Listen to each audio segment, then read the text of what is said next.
Kalau saya dulu ke gereja itu yang prioritas nomor satu itu penampilan. Jadi besok hari Minggu itu saya udah sibuk pakai baju apa ya nanti ke gereja. Tapi di Islam itu hanya mukena aja, itu simple gitu. Jadi saya ada rasa tertarik di sana kok.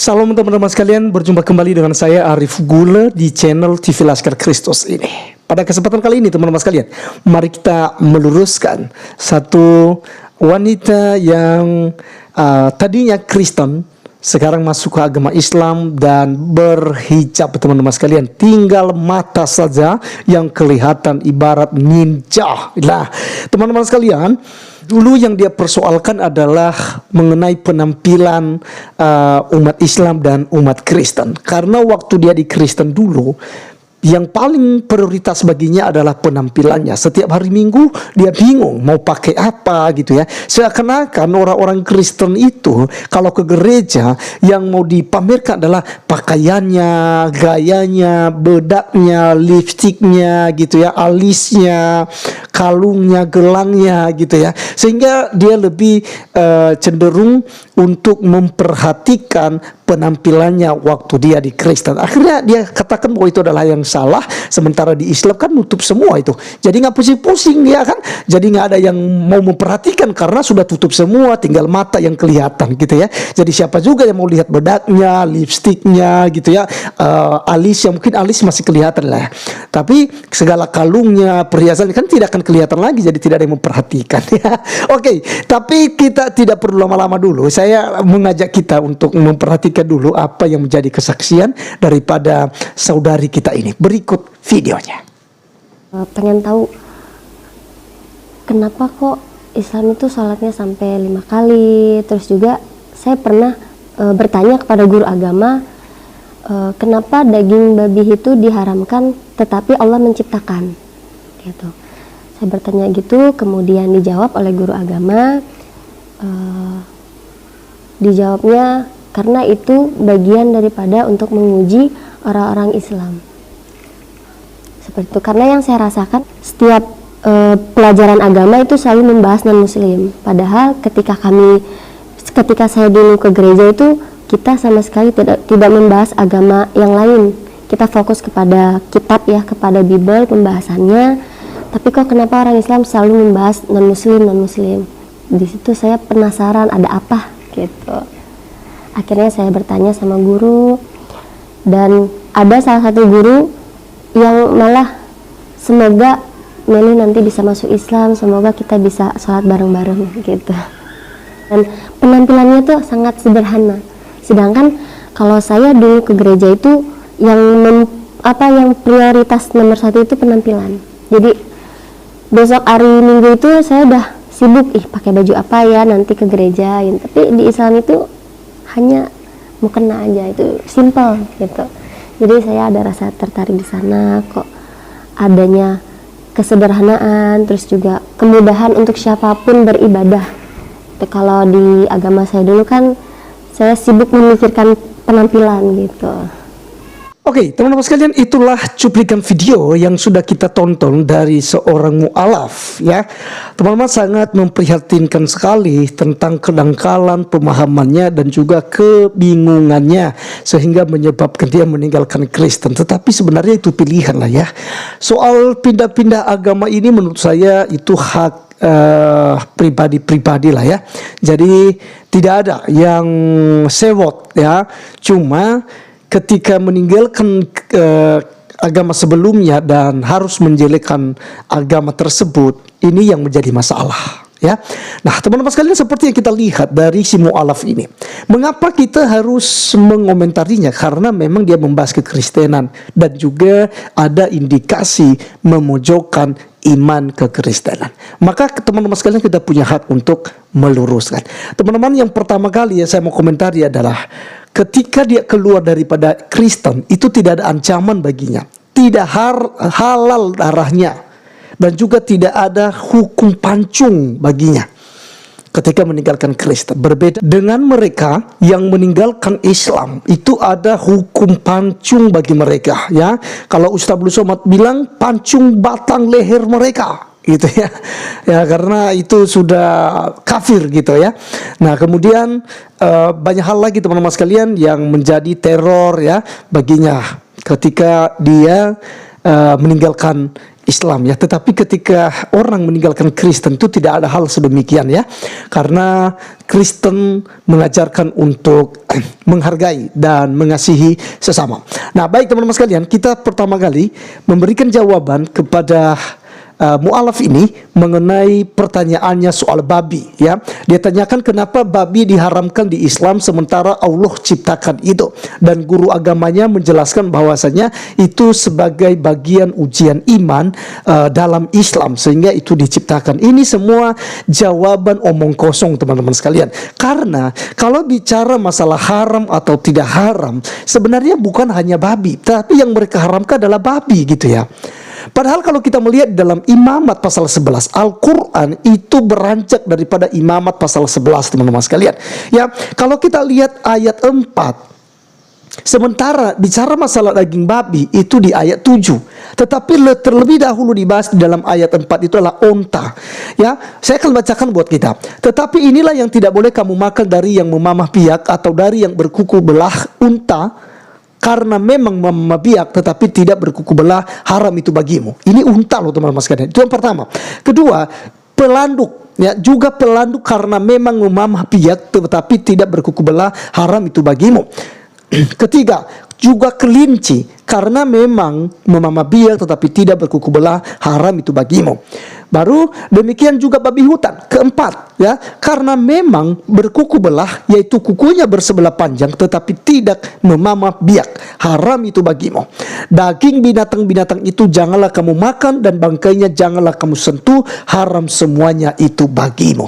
Nah, jelas teman-teman sekalian, hal yang pertama kali ditegur oleh firman Tuhan yang diharamkan adalah unta. Tetapi orang Islam makan unta. Ini masalahnya, persoalannya men. Islam makan onta gitu ya. Kencing onta pun halal diminum, ditada langsung teman-teman sekalian, atau dicampur dengan susu juga oleh ustadz-ustadz yang pergi ke sana. Mereka minum itu ya. Dagingnya pasti juga dimakan, sedap itu ya. Tapi daging babi ini mereka haramkan sekali gitu ya. Nah teman-teman sekalian, saya tidak berikan penjelasan karena daging babi ini sebenarnya itu makanan paling enak. Nanti kalau saya jelaskan lalu orang Islam tertarik makan daging babi, sudah, daging babi nanti makin mahal teman-teman. Di tempat saya harga daging babi itu sudah 120.000 sekilo. 120.000 sekilo. Kalau umat Islam makan daging babi, nanti kalau saya sudah jelaskan tentang apa namanya itu kegunaan daging babi dan juga vitamin yang ada di daging babi, wah, nanti bisa-bisa teman-teman sekalian pasar tidak lagi ada daging babi karena habis diborong semua ya. Kalau mereka makan daging babi udah bisa jadi 200.000 sekilo. Nah, payah kita makan daging babi nanti. Jadi lebih baik kita tidak jelaskan, tapi kita akan memberikan penjelasan ini kepada mereka ya, bahwa bukan hanya babi yang haram, tapi juga kelinci, onta ya, pelanduk, karena memang semuanya itu haram, sudah diharamkan di kitab Imamat ya. Oke, kemudian teman-teman sekalian, kalau kita lagi lanjutkan ke berikutnya, apa namanya itu, yang boleh dimakan yang ada di dalam air ya, dan yang tidak boleh juga dijelaskan di dalam ayat 9 dan sampai ke 11 teman-teman sekalian. Ya, nanti teman-teman bisa baca di sana, di mana di sana di apa namanya itu ikan ya atau apapun yang ada di dalam air yang tidak bersisik dan juga tidak bersirip itu haram bagimu, tidak boleh dimakan. Ikan lele tidak boleh, tidak bersisik. Ikan gabus, belut ya, apalagi yang ada di dalam air teman-teman sekalian yang tidak bersisik dan tidak bersirip, tidak boleh dimakan ya. Lalu ikan lele Islam makan dah ya, Mbak ya, Meliana namanya tadi ya. Ikan lele dimakan dah dimakan oleh umat Islam. Jadi kalau bicara masalah haram dan tidak haram, justru banyak umat Islam yang melanggarnya, ya.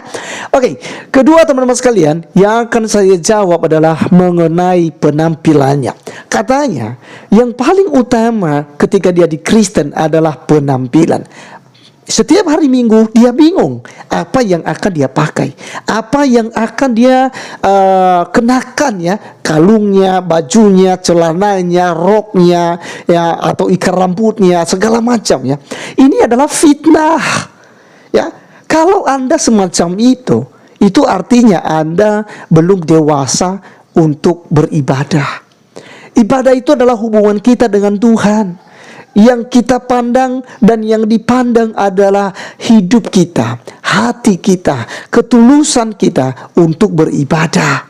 Jadi Anda jangan bandingkan, wudhu dulu, bersih dulu dengan segala macam, ya.